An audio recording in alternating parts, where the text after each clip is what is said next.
What is going on, guys? This is your main man Ben here, and we are Talk Active. I work in technology field as PC tech, administrator, analyst for at least 10 years. I like cycling, boxing, outdoorsy things. We generally talk about current events, technology, sports, or sometimes by request. We are regular people with factual experiences. It would be nice if we can contribute to the universe. Let's talk about it.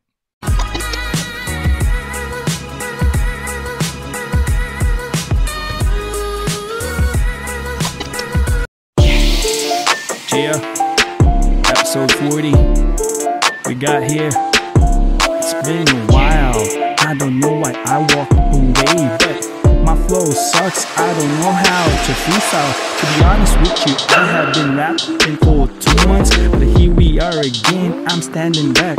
Why you whack? Yo, what is going on, my good people, man? I miss rapping, but today is going to be a quick hit, man. I mean, it's been like a month that we have pumped out some content. There was a lot of projects, more likely. I'm sorry, guys.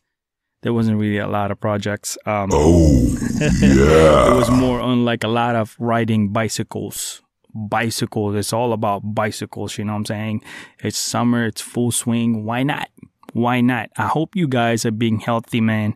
Why is this audio? It's not that. It's been a while that I have been using this. I kind of not like used to the audio, but we'll try to pump out the best that we can here. That's quality wise, guys, for the audio. Never mind about the video. It's just the quirks, but you know that wearing that old school Bally's. Bally Total Fitness. I love that gym, man. When I came in United States, just a quick hit. Boy, that was 2004. I was so young. I was so dead skinny. I was like 120 pounds, you know. Imagine that Filipino boy came in from Philippines and came into White Marsh, Baltimore, you know, with my friends in CarMax, man. My awesome Filipino clique, you know, Jason, Ryan, JR, Jed. Yo, we go into the gym, bro. We used to work in CarMax. And it was just like a couple of traffic lights, to be honest with you, 3 traffic lights away. And his Bally's is amazing. That's a click. That's a joint. You know that guy, Jason? Roger that. Benched at 160, dude. Roger that. I'd be like, yeah, I'll do it, Jay. And when I get there, man, as soon as he start putting bars in there, I start pumping. It's like, nah, you're not getting me, boy. Mr. Jason Macho Camacho. Batista bomb there. But we're gonna talk about today, guys, is some good stuff, man.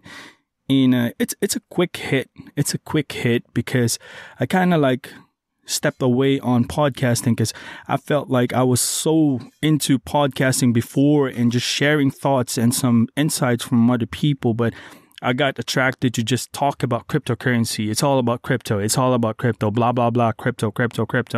So Dogecoin, yeah, whatever. But I kind of shy away on that one, and I kind of lost my zen, my fire. So I kind of not putting crypto in here, man. And besides, it's a different. I kind of see why people are getting paid doing crypto and why people do not get paid crypto and still get amount of same, increase and all that stuff. But it's just a whole caboodle, man. I mean, I'd rather not talk about crypto anymore, but we're going to give some hints like, general news and all that stuff later on, especially, winning. Especially the guy that always wins, Elon, whatever. But today, guys, it's funny because if you guys go to church, I hope you do, because it's not just, to go to heaven. It's not about that.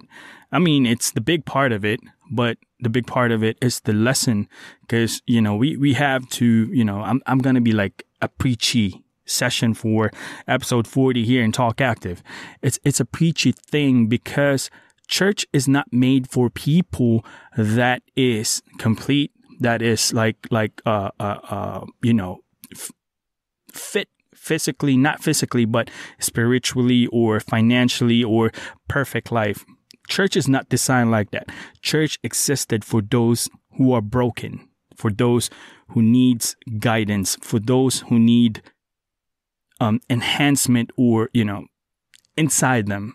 Like there's spirit, there's spiritual stuff, but it's so blessed to have a church that can speak right to you, It's about what I learned about that Sunday, man. Last Sunday was amazing. I mean, Pastor Jonathan, always kudos to you, man. I mean, I always appreciate, a younger man talking to me, or, they preach, so they talking to you naturally. Duh.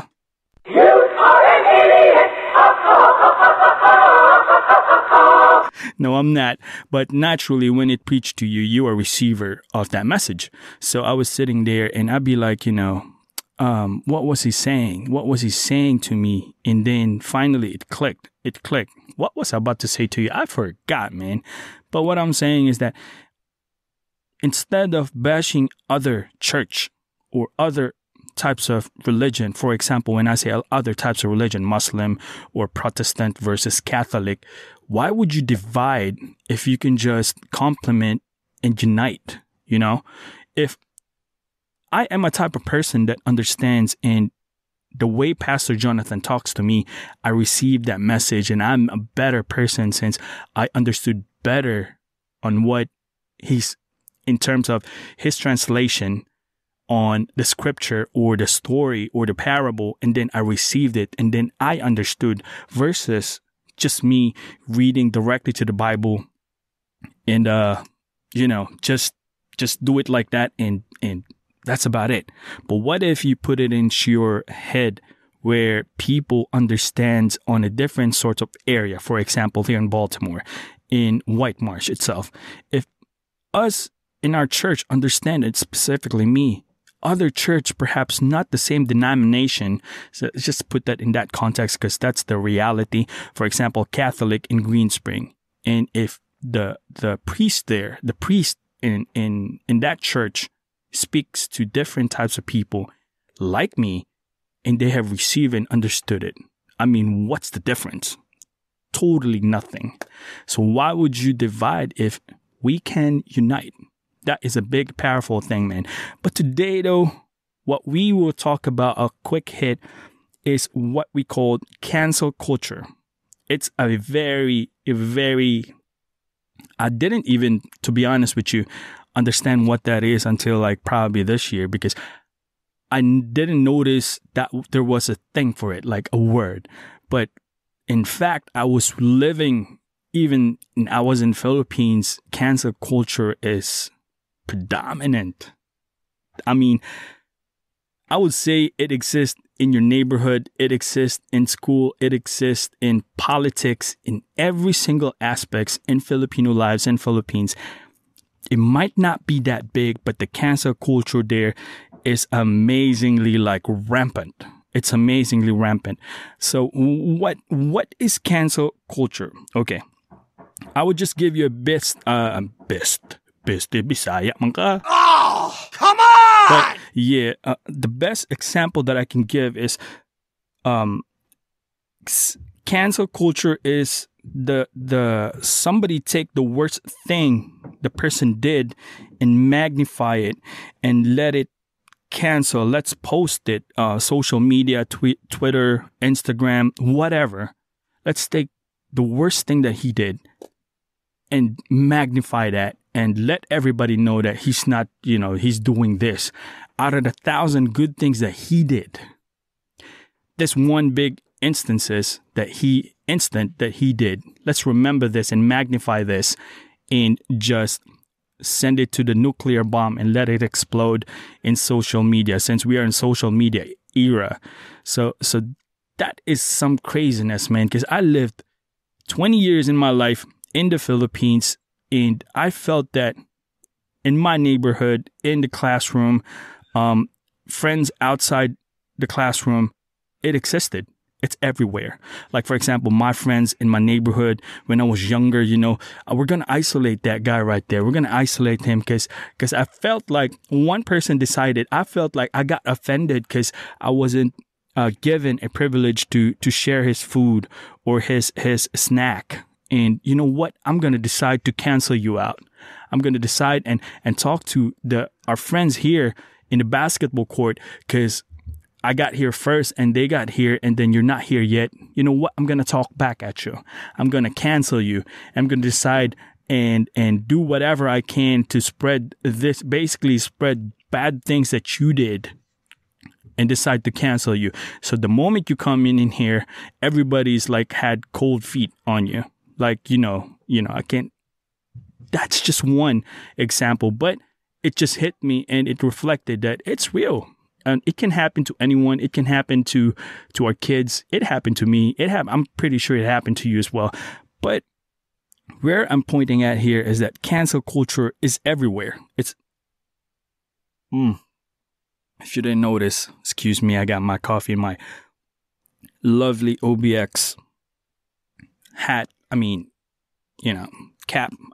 Cup. Bisaya makadong. Puli na kita sa Iloilo. But that's the thing that we're pointing at here, is that itself, the cancel culture. It's predominant in the Philippines. Doesn't matter. I had an opportunity to go to Luzon. I finished my high school there in Fairview, NCBA, but I spent most of my life in Mindanao. So Philippines basically consists of 3 big islands, Thrilin, Manila, and Luzon, Visayas, where Cebu is, and Mindanao and Davao. I lived in Mindanao. There's a lot of Muslims in there.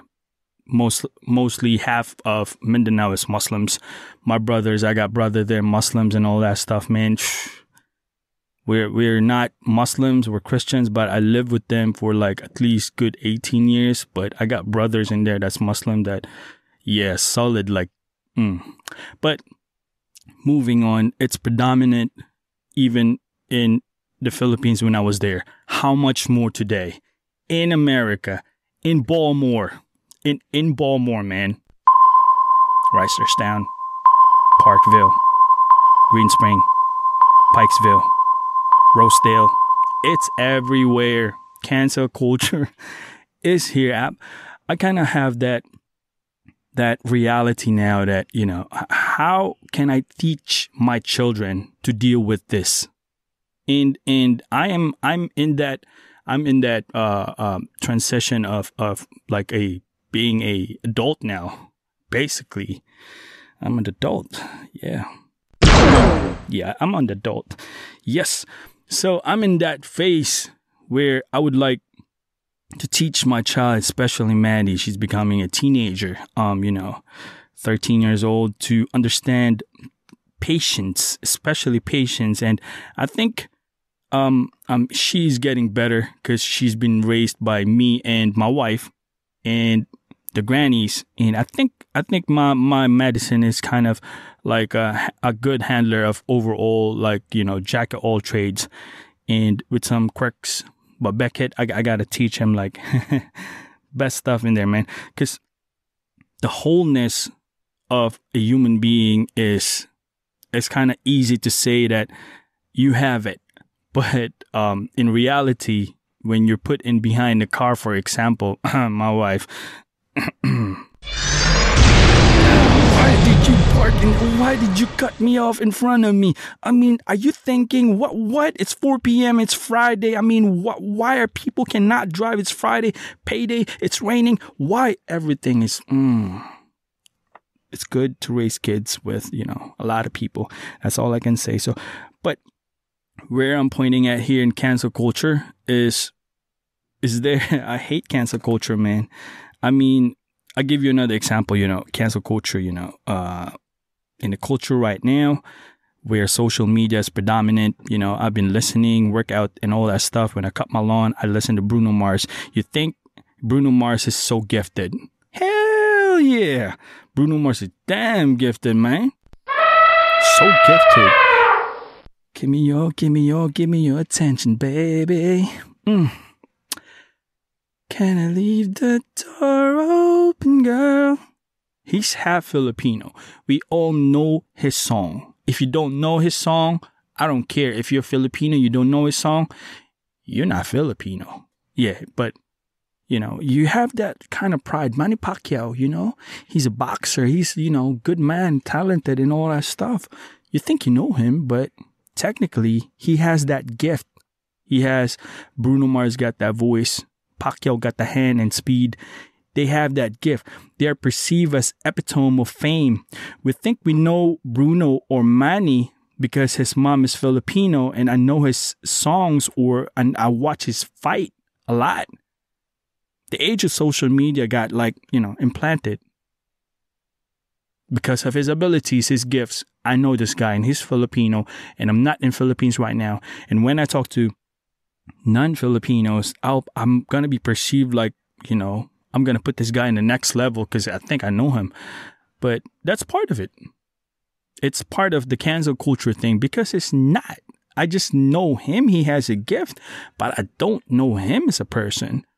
So it's the same. It goes both ways, back and forth. But then again, that would be part of cancel culture. That would be part of it. It's like saying, what else? What else can I say? But let me step back here, guys, because the thing is with this cancel culture thing, it's applicable even on kindergartens. But I'm gonna leave out with this, you know. We're not gonna go preachy here and all that stuff, but eventually we probably will. But you know, sometimes you listen to your tiny voice inside, you know, not on your own understanding or analysis, not like Wikipedia, Google it, and all that stuff. You know, sometimes you gotta listen on the inside. It's much more powerful. It's uncorruptible. I'm talking about that small voice. I don't know. I'm still working on it. I know I have it. Every single one has it. But we have to cultivate that to be able to listen because that's uncorruptible. I don't care about the culture cancel and all that stuff. That is pure.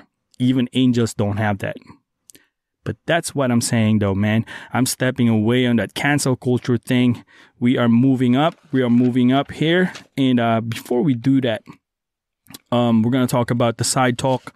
I hope you guys will watch on that truing wheel that I did.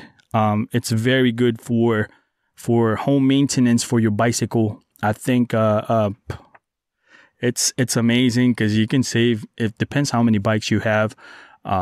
It's amazing.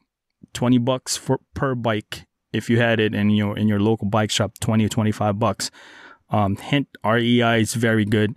If you had a membership in REI, they can true your bicycle and you get instantly 10%. It's like $17 to true your wheel, one wheel. But then again, if you calculate how many times you have that and if versus you got a truing wheel, it's amazing. I can save $100 a year because I maintain 2 bikes, me and my wife.